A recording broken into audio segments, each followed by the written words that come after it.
Good afternoon and welcome back to Suicide Pages with Dr. Lulu, the podcast. My name is Dr. Lulu, a.k.a. the mom attrition, coming at y'all this beautiful Texas afternoon with a brand new guest on our brand new YouTube channel with the same name, Suicide Pages with Dr. Lulu. And we're calling these series the Doctor Chronicles, where I'm talking to doctors like me. Most of them are going to be mocalicious, but we'll get a dollop of vanilla here and there because we can. We're going to be talking about how the COVID-19 has really, truly affected those of us that are supposed to be the care providers and the healthcare workers. How has it really affected us? And so today I have with me Dr. Ifeanyi Olele. We just realized that we kind of sort of are brothers and sisters because first of all, we're both Nigerians. We're from the eastern part of Nigeria, but also my ex-husband is from Delta State, and so is he, and his wife is from Anambra State, which is mine. So I was like, what's going on here? So welcome, my brother. In my podcast, I call males unicorns, but I call black males unicorns, because I never get any black males that want to talk to me about the real stuff. So this is a double whammy because he's also a doctor and he's a psychiatrist. So you know what? If you think you've got any kind of issues, this is the man you want to talk to. And then he's got his wife, who I think is also in the healthcare arena, and they've got a YouTube channel. I'm like, I'm never going to confess if they have anything to do with me starting my own YouTube channel. You'll just never know. But enough about me. So Dr. Olele, buenas tardes. How are you, sir? What's going on? I'm good. Thank you for having me here. It's very a great opportunity to just talk, and about life, what's going on, and that's what we need right now. Just communication, everybody just reaching out to each other. Honestly, if there's ever been a time when we needed to reach out to each other, it is now. And I always say that imagine what life was like in 1918 during the Spanish flu when they didn't have any of this. And just yesterday, Facebook came up with something called Facebook Rooms, where you can just go and just hang out with your friends. So technology, thank you so much. But it's a double-edged sword when it comes to technology because we have cyberbullying and other things that go on the flip side of it, when we're going to get to that hopefully today. So you want to tell us a little bit more about you? Essentially, the three things we're going to do today is how has the COVID-19 affected you personally as an individual?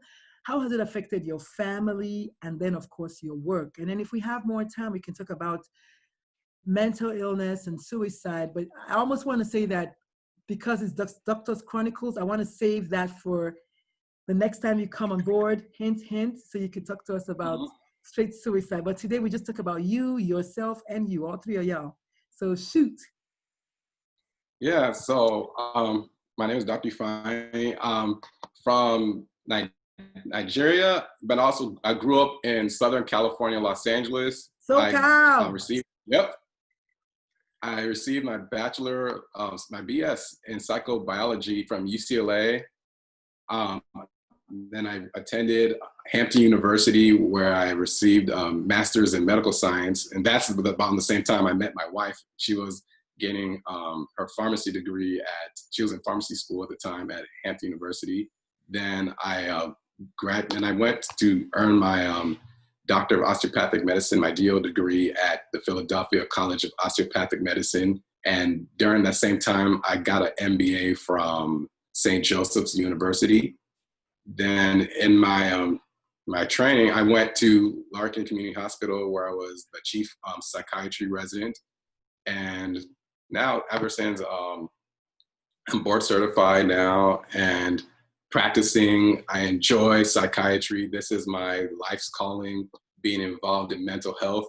And I'm very excited to talk about mental health and wellness. Those are very important aspects. I love talking about it, especially now during this COVID-19 time period. I think it's very important for us practitioners in the community to talk about it because, yes, there's the infection part and the social distancing or physical. I like a lot of people like using the term also physical distancing part of it.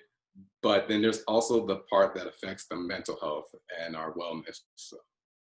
I am so proud of you. And Like you were going through the down the list. I'm like, this is the most learned guy that I know. What is that? 5 different universities and 6 universities, just one person. Congratulations. I know your parents are very proud. Nigerians, we know they carry last. I love it. thank you. So I'm gonna start by saying you are very right in the sense that, first of all, there's always been this stigma. Anything mental is like, oh, stigma. But now the universe kind of tossed this curveball on us, like, okay, you guys are gonna have to deal with this for the next couple of years, because I know it's not gonna go away anytime soon. And then all of a sudden, the flashlights and all the lights are now like boom on mental illness and mental wellness and mental everything. And now we're like reaching out for connections, like we're talking about, like just being real with our connections, because ultimately that's what matters. Like you have a big old house by the ocean, you can't leave it. You have a fancy car, fleet of cars, you can't drive it. You have a helicopter, you can't fly it. You have to stay home with those you claim to love the most and learn to know each other. So I think this is actually years to come will thank COVID-19. I know it's hard to see it now because people are dying, but years to come, we will thank COVID-19 at least the kids will thank COVID-19, the pets will thank COVID-19, because now their parents and their owners are home and hopefully you're getting more one-on-one. So how has it been for you on a personal note? How has this whole experience been for you with all your love for psychiatry? Well, one, it took everybody by surprise, this pandemic. So that's one thing where we all got hit hard at the same time.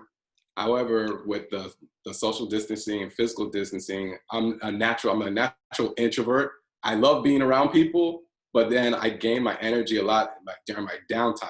So that part of the aspect didn't affect me because I could be at home with my family watching Netflix or Amazon Prime or reading or exercising, whatnot.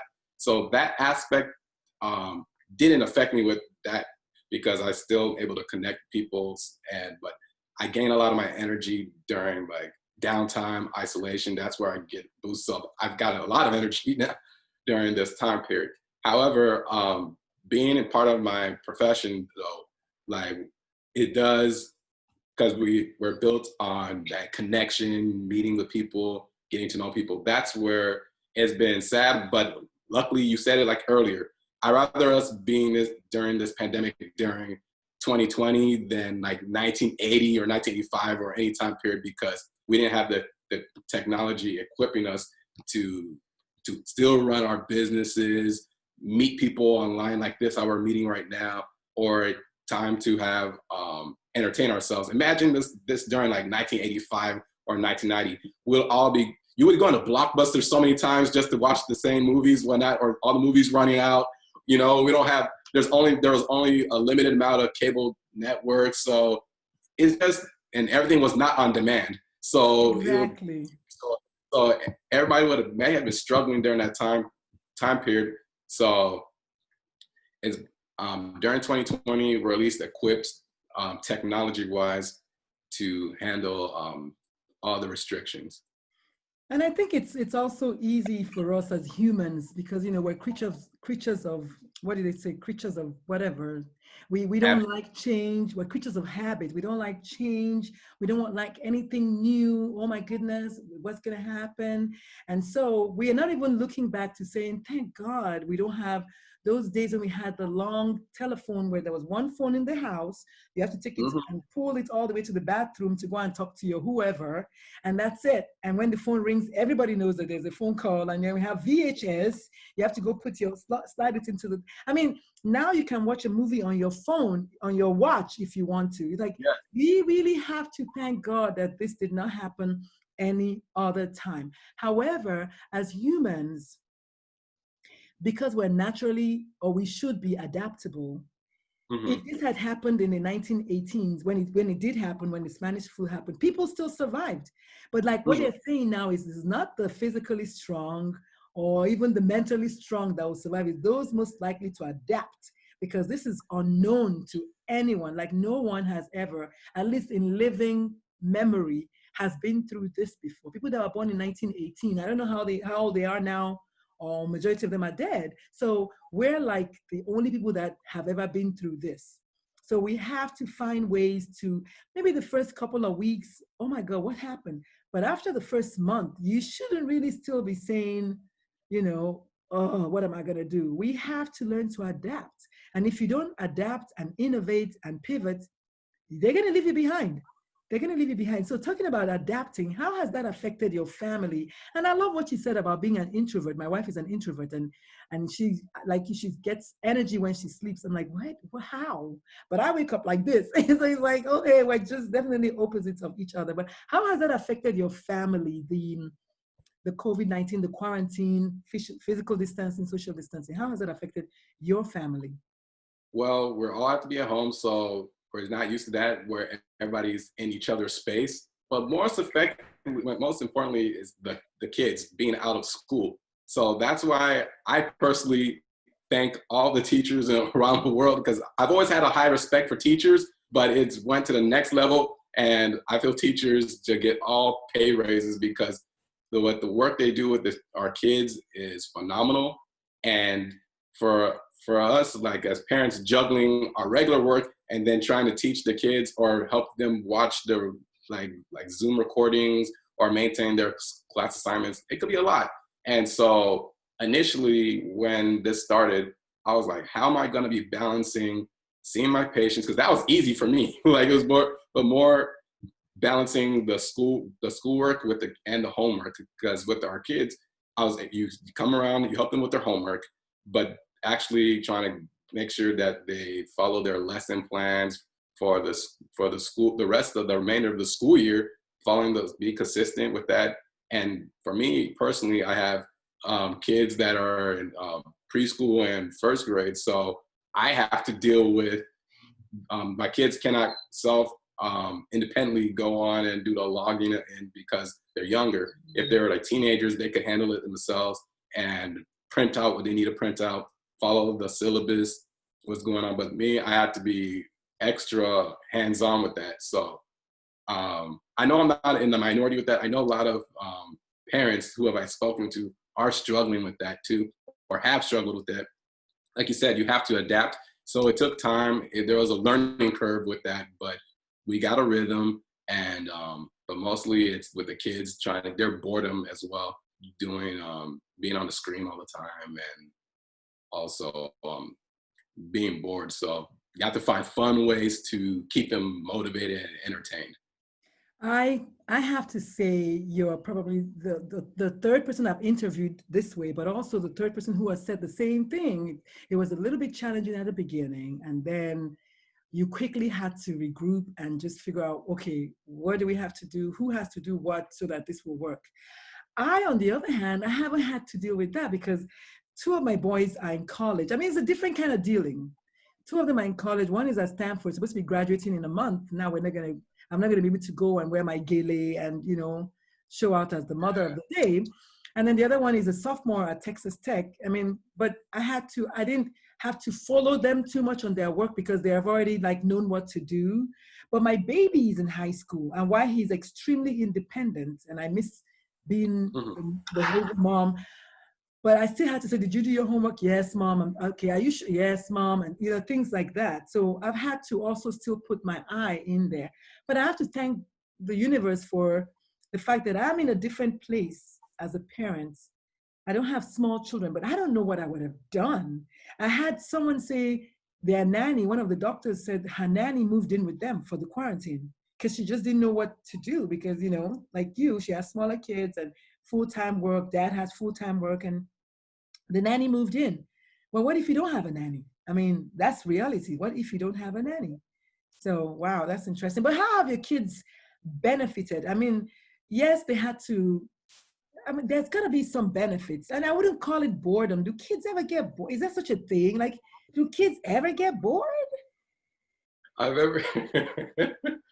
So with my small kids, at first with that, I was trying to get used to how to put them in schedules. So sometimes okay, here's watch Disney Plus or something, because I got that because I knew immediately during the time there'd be some down periods. But then when I noticed that they're more going towards the laptop and the entertainment, I had to cut back on that, and like, we gotta get back to school. So here's your school times, and then you have to earn those TV times or whatnot. And then so that's what we're putting in our household. You have to earn that, and we're trying to limit the amount of time, because right now they could have too much TV time if you're not careful. And I've interacted with a lot of adolescents as well who, after doing homework, they're just playing video games or watching TV. So like, we got to be very careful with this era with our children, because this is unprecedented times, and now that they have more screen time and more TV time.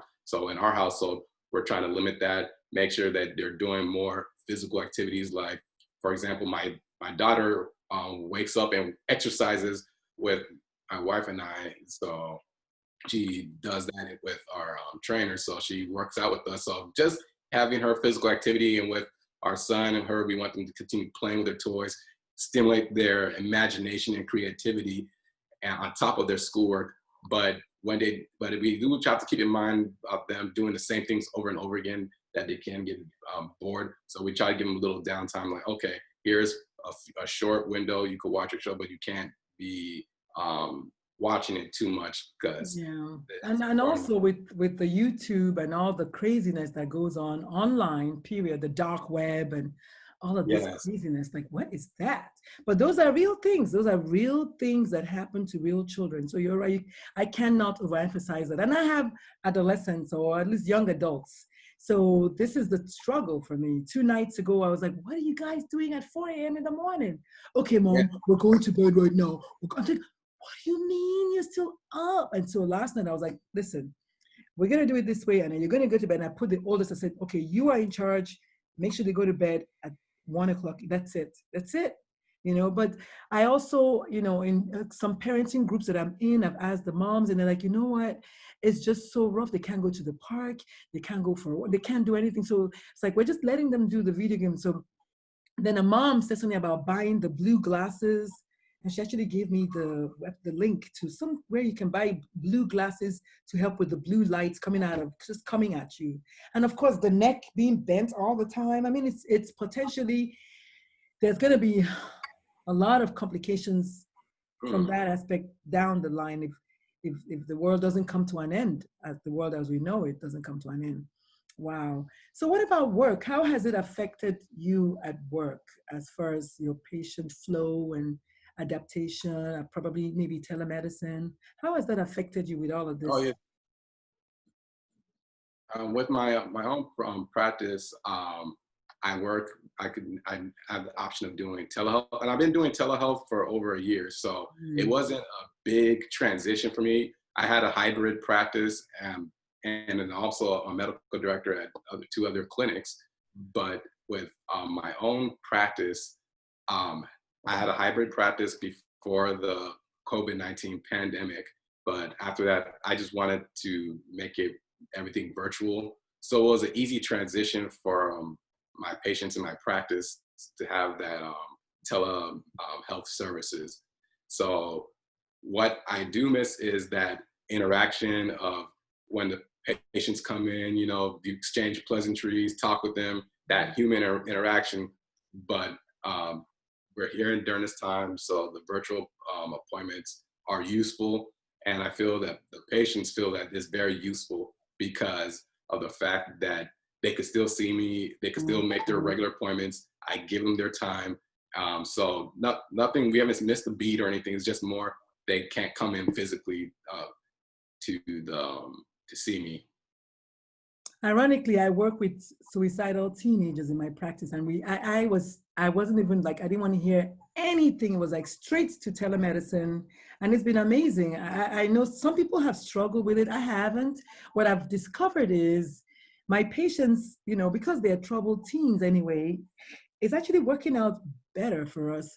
They're able to show me their books that they're reading, their rooms. One of them took the phone to her garden to show me the roses that she planted. Another one showed me her little, they had like 4 kittens that were like in little boxes, and she showed me the name. One is Buttercup, one is whatever. I mean, it was just now being able to see inside of their lives and And then one of them who has difficulty falling asleep at night, I was like, wait, are those string lights in your bedroom? He's like, oh yeah, they stay on all the time. I was like, did you say you have a hard time sleeping? Right there, we were able to take care of that. I would have never known that if I was still not able to take a peek into their life. So it has been for me very, very, very rewarding. Yesterday, this patient of mine specifically took the phone so I could meet her brother, the one she's been telling me about. Well, now you get to meet. I was like, oh my God, he just came back from wherever he went, and I was able to meet him and just interact with them. It's as good. The next best thing is to do a home visit, which you need stuff like that for psych issues anyway, because you can do all you want to do at work. If they get to the house and it's anarchy, work done is zero. Gosh. So yes, and I'm very glad you touched on that about environment, because for me, the way when I'm all about mental health and wellness, and I also introduce a concept of the 8 dimensions of wellness to my patients. And when you were talking about their housing situation, one of the 8 dimensions is environmental wellness, and you brought up a great point where when you have the opportunity to look and to see their environment, how it's like, and you mentioned something about their sleep being interrupted with lights like that. That's very key and important, and especially during this COVID-19 pandemic, is how is our environment where we're restricted in quarantine, our quarters. So it's very important to have a calming environment, and that gives us, like for me in general, when I do interact with patients, that's one of the questions I do ask about: how's their environment, like their community, their neighborhood, their home, or even their work environment. That gives us a good picture to see if they live in a home with so many people. No wonder they're irritable all the time, because they don't have time for their personal self, or they're not sleeping well because their bed, it might be old, or it might be lumpy, or they have a lot of lights coming in. So like, it's good to know where your patients are coming from. So I love the fact that you were saying that you were very observant about their surroundings. yes, I appreciate that. I thank you for saying that. I really, really appreciate that. The other thing I was going to mention to you, since we're talking about 8 dimensions of wellness, is what are the 8? I didn't know that. Do you have a minute to tell us what they are? Sure, definitely. So there's 8 dimensions of wellness. It's a concept about how people could optimize their overall well-being. And so there's some internal factors and external factors. So I'll break it down. I'll make it easy to break it down. So the internal part of the 8 dimensions, there's physical wellness, which encompasses your sleep, your nutrition, your physical activity. So that's key. Then you have emotional wellness, like in regards to your connecting, do you have satisfying relationships? How are you able to handle your emotions? Then we have spiritual wellness, which relates to your purpose and your higher meaning in life. And many people will volunteer, pray, meditate, yoga, things to help them channel themselves. Intellectual wellness during this time period, I think, is very important, because due to some people having lack of activity, with intellectual wellness, it is challenging yourself with finding new life things that stimulate your mind, such as learning new language, building up new skills. So a lot of people, I'm very impressed. A lot of people are now using this time to like either go back and double down on their business, making their business better, or picking up new skills, taking courses. So that's with intellectual wellness. Then on the flip side, external factors, you have social wellness. It's like your connectedness with people. Are you joining organizations and being involved? Then you have environmental wellness, which we were talking about earlier, how your environment, your space affects you. And it doesn't have to just be nature, but it could also be your home environment. So that's very important.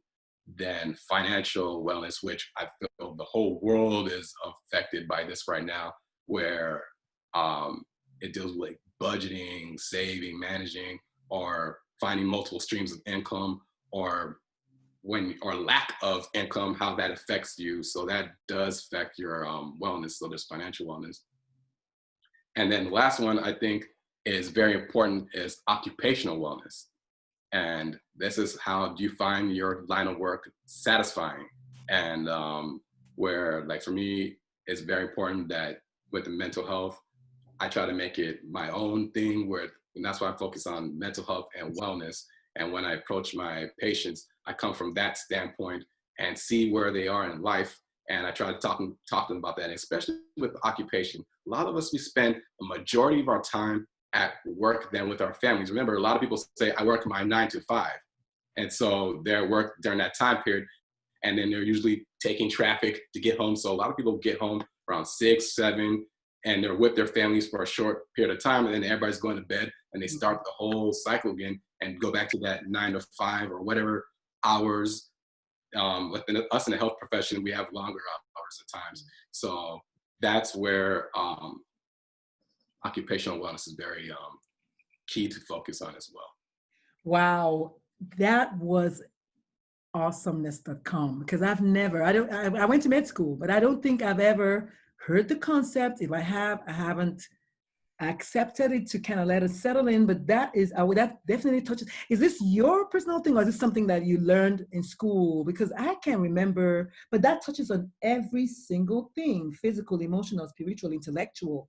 And I'm happy you said something about intellectual, because I've signed up for more online courses in the past 6 weeks than I have in my whole 51 years of life, just trying to pivot and trying to stay relevant and trying to write my 3rd book. And I became a coach in book writing and just speaking. And I'm like, wait, what? But you got to stay doing stuff, you know? And then of course, external, social, this is so good. I'm stealing it. I'm just going to tell you right now. Oh, it's not my original, but go ahead. There you go. I heard it from you. So every time I think about it now, I'm always going to think about you, which is great. Yeah. But that is amazing. If nothing else, we learned those 8 things today. And for me, that is golden, because of the clients that I deal with, I'm going to start. Are you kidding me? Next week, all my patients are going to know the 8 factors. Yeah. I tell my patients to Google it, because it's on SAMHSA, the Substance Abuse Mental Health Service Administration. They promoted this concept of the 8 dimensions. And once I got introduced to it, I was like, wow. And I started thinking about it from a psychiatric point of view and the patients that I see, and I was like, and it just clicked. And I was like, exactly. And then now you think about it, if you apply that to medicine, the patients that we receive, and you just look at all these factors, you see why people are either struggling or not well, because let's say, for example, if you apply different parts of this 8 dimensions, so your environment, let's say you're living in a low income community, you don't have resources to like a Whole Foods or a Trader Joe's, something where you have these nice or bodegas where nice fresh food, or like you don't have those access to that. That's could be a problem. Or and say your housing situation's bad, and so you're gonna be struggling with their poverty, with the finances. So that could also affect maybe your physical health. You're not access to good physicians, or lack of access to transportation. So that's an issue. Your occupation, the type of occupation you have, it could affect your finances, so the level of money you're making. So a lot of these different parts of the wellness affect each other. And so it's very important. And more importantly, if people don't have like a lack of access to resources, it could affect their physical health. And so how are you going to, if you're live in a very violent neighborhood or whatnot, how are you able to go running or exercising, or it's not safe? So these are factors that I do look overall in patients. And also on the flip side, let's say people are, highly successful and highly rich people are not immune. I mean, they also could have struggles with this, because maybe too much money, now they're too stressed. They have a job that's high demanding, where they're like, man, I can't. Aspect will be broken. I want to hug you, and I can, but I'm just gonna. But the thing about it, because this is like light bulb freaking moments for me. Like just now, I'm gonna go on Facebook this weekend, and I'm gonna talk about it. And from now on, I'm going to talk about it. And I'm always going to remember you because, you know, in Nigeria, they say whenever you wake up is your morning. So for me, this is my morning with this. I said this is the month of May, and I called it the month of mental wellness. So what do you think is going to be my next newsletter? This. Because it's like, oh my God, like, look at this. At my third book, even though it's about bullying, I'm going to sneak this in. I'm going to find a way to sneak it in because it's about, this is so like, puts every single thing in perspective. And yes, you're not safe. You can have all the money and maybe you have the physical, you have a trainer, you have the physical, do you have the intellectual? Are you reading? Are you taking a break? Are you going out? Are you, like, something is missing. I'm just so happy. I thank you for that. I use that as a barometer, and especially during this COVID-19 period. I think honestly that's what's kept me sane, because I look at all of those different factors and I pay attention to, this is about self-care. And so when you're able to pay attention to all this, it's like you're a barometer, just you're taking a temperature to see where you're hot and cold in different ones. If you're able to look and apply this concept to all aspects of your life, you're gonna see a lot. It's gonna take work. It's not something where you hear it, it's okay, yeah. But if you're really paying attention to it, and I've had patients who I've shared this concept with me report back to me like, Doc, I've shared this with some of my friends or a group I'm in. They loved it. We're gonna implement it. And another person will say, yeah, I'm using it. It's helped me improve myself. Balance. It's balance, all about balance. And so a lot of people, we all look at, and that's why I like sharing this with young people, because young people feel that when they see their peers and their friends and they're like, man, they're doing well, they're doing this, I'm a loser, I'm not doing, but they always sometimes looking at one aspect of that person's life. Like, let's say the kid that you're looking at has, oh, they're from a wealthy family, they're doing well, but inside their household, maybe they may have parents or people that don't be talking to each other. Versus the kid that are addicted to drugs, and then tomorrow they're the ones that kill themselves or not. I mean, it's like, oh my God, what happened? But they live in the big house by the ocean. Yeah, they do. But what's going on inside the house? And so this is amazing. And you know what? Every other Saturday, I have a teen-to-teen support group. So tomorrow I have another one. You can bet your bottom dollar that I'm going to be talking about. Oh yeah. I'm an advocate of this. There's 8 dimensions of wellness, and that's why I'm calling it 8 dimensions of self-care. But you know what? You call it what you like, but it's the same thing. I love it. I love it. I love it.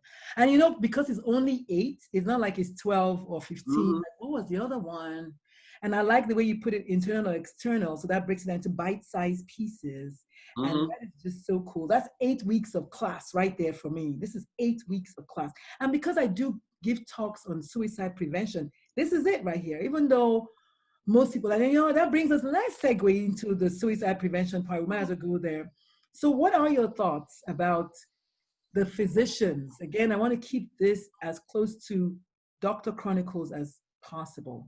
What do you think? What are your thoughts? What are your thoughts in the recent physician suicides that we've heard? Of course, we all know physicians have the highest rate of suicides, period.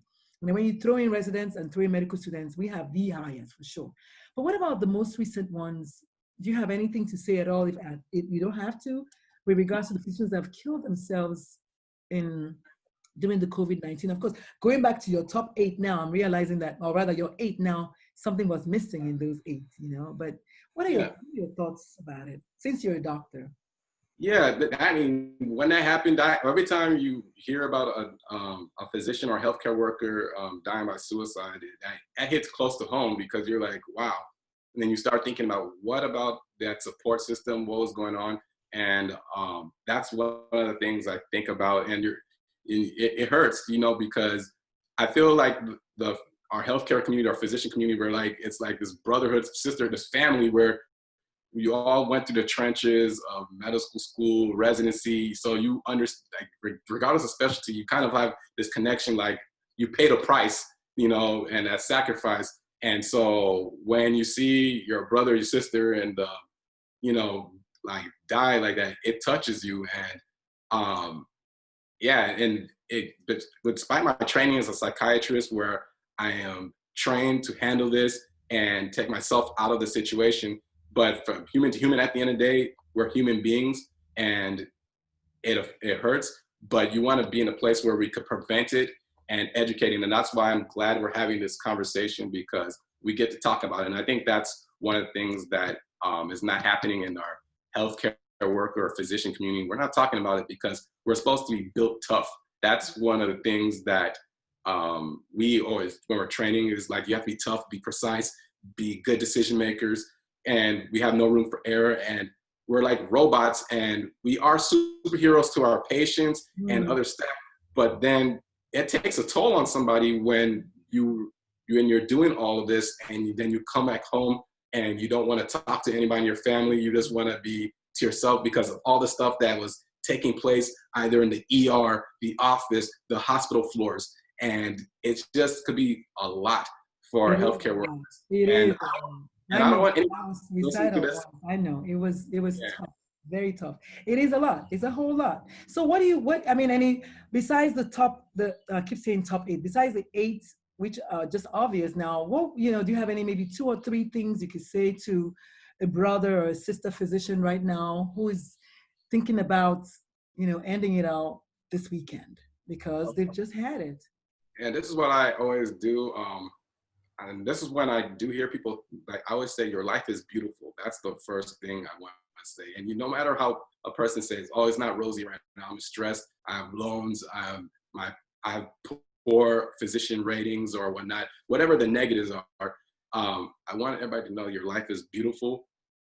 This is just a season you're going through, and there's potential resources to help you out, and you're not alone. And so I think that's one of the things is a lot of times our physician brothers, sisters feel that they're alone, or any healthcare worker feels that they're alone in a situation it's only them.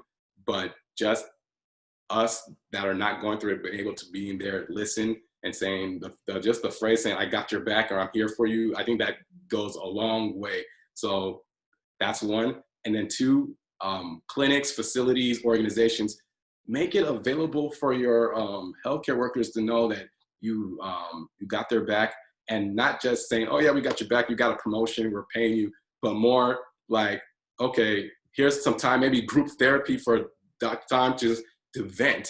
Or I think that's where to feel heard. Or I know a lot of hospitals have great doctors' lounges where the doctors can have a TV, quiet time, just TV, snacks, continue that, just for the environment of the doctor, just to decompress, and more so offer services saying that, you can go see a therapist, go see a psychiatrist. It's okay, because you are a human being, and the type of work you're doing, it could take a toll on you, because like I said earlier, we are trained, we are able to handle, and you take all that, keep seeing these things over and over again, and it can affect you, just like other people in different industries as well. So yeah, I mean, but that's what I would say. I don't know if anybody's talking about the phrase hashtag doctors' lives matter. I mean, okay, I keep going, healthcare workers' lives matter. I mean, now we're seeing how our lives matter. And there was something that went viral on my page, the picture of a bunch of physicians, I don't know, doctors, whoever, they were sleeping.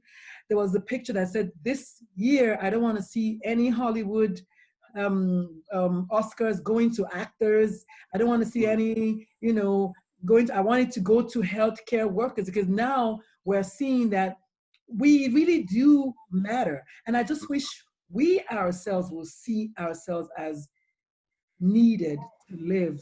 Because I know the day when I quit my job as a pediatrician, I came home buzzed. I was like, I didn't want to talk to anybody because my 7-year-old patient had just tried to hang himself. I was like, no, I didn't want to talk. I needed a mental health day, but the next day I had to go back to work, and the next day, and the next day. I didn't even have time to unpack what had just happened to my patient.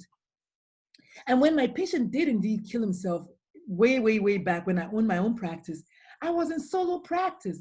I didn't have time to take off to deal with the fact that he just killed himself. And then my friend, a colleague, a resident, she killed herself. I went into labor with my son. That's how I was not able to go to work, because I went into labor. I would have had to go back to work the next day. We just are not allowed to take a break.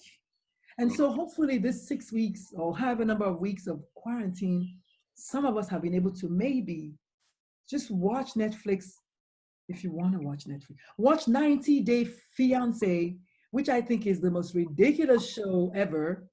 But there are Nigerians in there, so I watch it.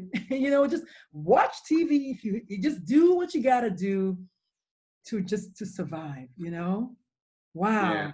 It's been awesome. I can't believe it's almost 1 hour and we've been talking Oh nonstop. wow. Yeah. I do want to ask you a couple more questions because I happen to be a mother of 3 Black boys. Yeah. Yes. And in my neighborhood here in Texas, a few weeks ago, my 2 sons went running, and we've lived here for 8 years, nearly 10 years. And don't you know, they were escorted back, not back, but they were followed by a police car. There's only one police guy that lives in this neighborhood. I can't think of anybody else, but my son used to play with his son.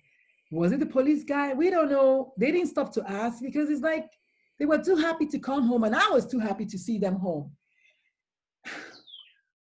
If I get upset, they're going to say, oh, angry Black woman. But you see how this can drive somebody bonkers. One of my sons, he doesn't want to go running anymore, and I don't blame him. But he should not have to fear to go running. What do you have to say about that as a psychiatrist and as a Black male? Because you are an endangered species. Yeah, at the end of the day, I'm a Black man first, regardless until I open my mouth. Exactly. And say I'm a psychiatrist.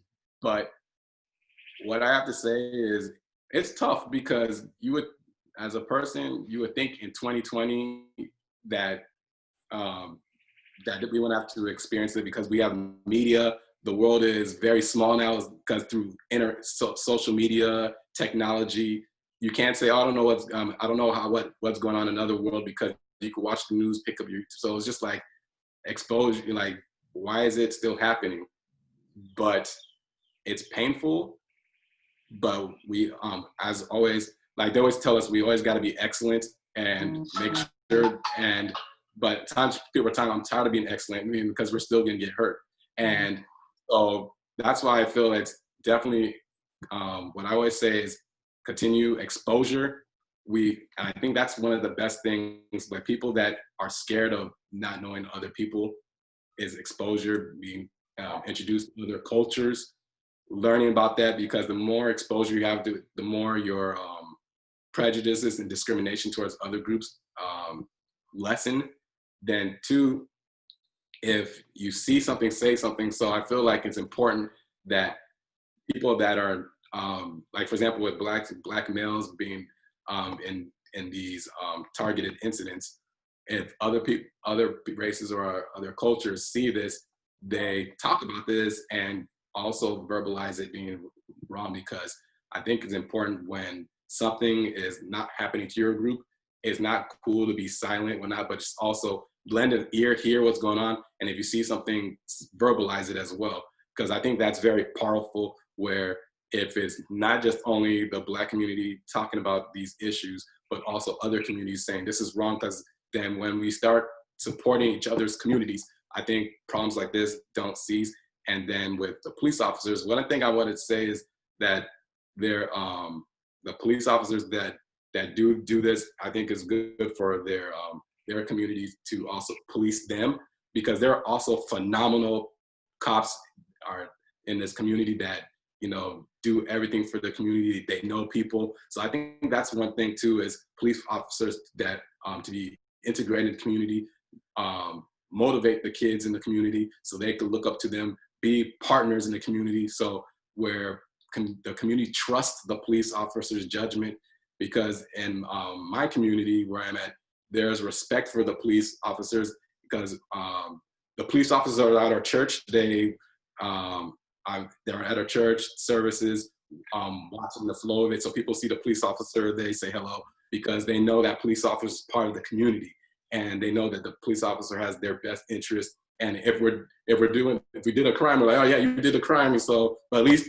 you could go to the courthouse and defend yourself of being alive instead of being shot. But I think that's important for police integration in the communities, which they are doing. But I'm just saying that the group that are not that are causing all this drama with that, I think the police that are doing the wrong should also police their colleagues that are doing these incidents. Yes, absolutely. Wow. I can't believe we're up with this time. It's time. I can't even believe it. But this has been amazing. Thank you so much for coming and for being so gracious with the time snafu we had. I wasn't sure what time was it, what not time. And then, of course, the drama before I got here. But you have been an amazing guest. Thank you so much. I can't thank you enough. And thank you for being my brother. And I have 3 sons. So, of course, I want them to meet men like them that have gone before them and are fighting the good fight and are thriving in a very hostile environment. So thank you so much for the work that you do, for your own work also with your wife on YouTube. So can you tell the listeners and the viewers in this case where they can find you, maybe the name of your YouTube channel and wherever else, maybe the name of your practice maybe? Oh, definitely. So for social media, our social media for our practice is at GPS Mindset. You can find us at GPS Mindset on Twitter, Instagram, Facebook, and YouTube. Our YouTube channel is where we have our mental health and wellness videos. Then my practice is Genesis Psychiatric Solutions. I have an office in McLean, Virginia, and Washington, D.C. So I'm here in what we call the DMV, to your listeners, the D.C., Maryland, and Virginia area. I went to Howard, HU. Oh, yeah, I went to Hampton, so here. Oh, well. So, yeah, definitely. There's HBCUs and then there's Howard, Very, very powerful experiences there and very great people. Yeah. At HBCU. So did you say Genesis Psychiatric Solutions? Yes. Okay. Wow, it has been awesome. I guess they can find, there's a website also, is genesispsychiatricsolutions.com. Yeah, our website is www.gpsmindset.com.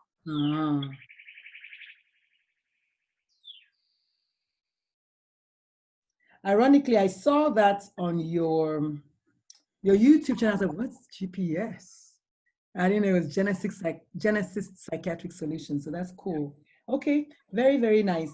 Well, do you have any parting words? Generally with my podcast, I like to have, if you have like a favorite book you're reading or a favorite podcast, wink, wink, that you listen to, or, or just something like words of wisdom before you leave. I mean, this has been packed with words of wisdom, so I think we're good on that. But do you have any favorite book you're reading or favorite something? Yeah, the book I'm reading right now is T.D. Jakes' Destiny, book on destiny. I think that's a very powerful book for anybody to read because it focuses on you. So that's part of my intellectual wellness where I'm trying to improve upon myself. And definitely I want to give a shout out to all the healthcare workers right now, the frontline workers. We love you. We all love each other, and we're going to get through this. And yes, we're doing what we can. And if you have a healthcare worker that's a family member, tell them you love them, text them, tell them you got their back. I think that will go a long way. That'll give somebody a boost of energy. So yeah, that's the words of wisdom. And then yeah, that's about it. And then I really appreciate it. Yes, sir. Wow, thank you so much. Ladies and gentlemen, this is Dr. Lulu, a.k.a. the Momatrician. Thank you all so much for listening, for watching, for interacting. I really appreciate Dr. Olele. It's been amazing, just an amazing brother, keeping it real and, of course, doing things bigly. I can't believe I just said that, but it's true. So I appreciate you for coming. Thank you so much. This is Dr. Lulu, a.k.a. the Momatrician, signing out. Y'all, make sure you wash your hands. Make sure you wear a mask if you're going out. This is real. You could get sick and you could die. And on that note, I'm going to say peace out, so long, farewell.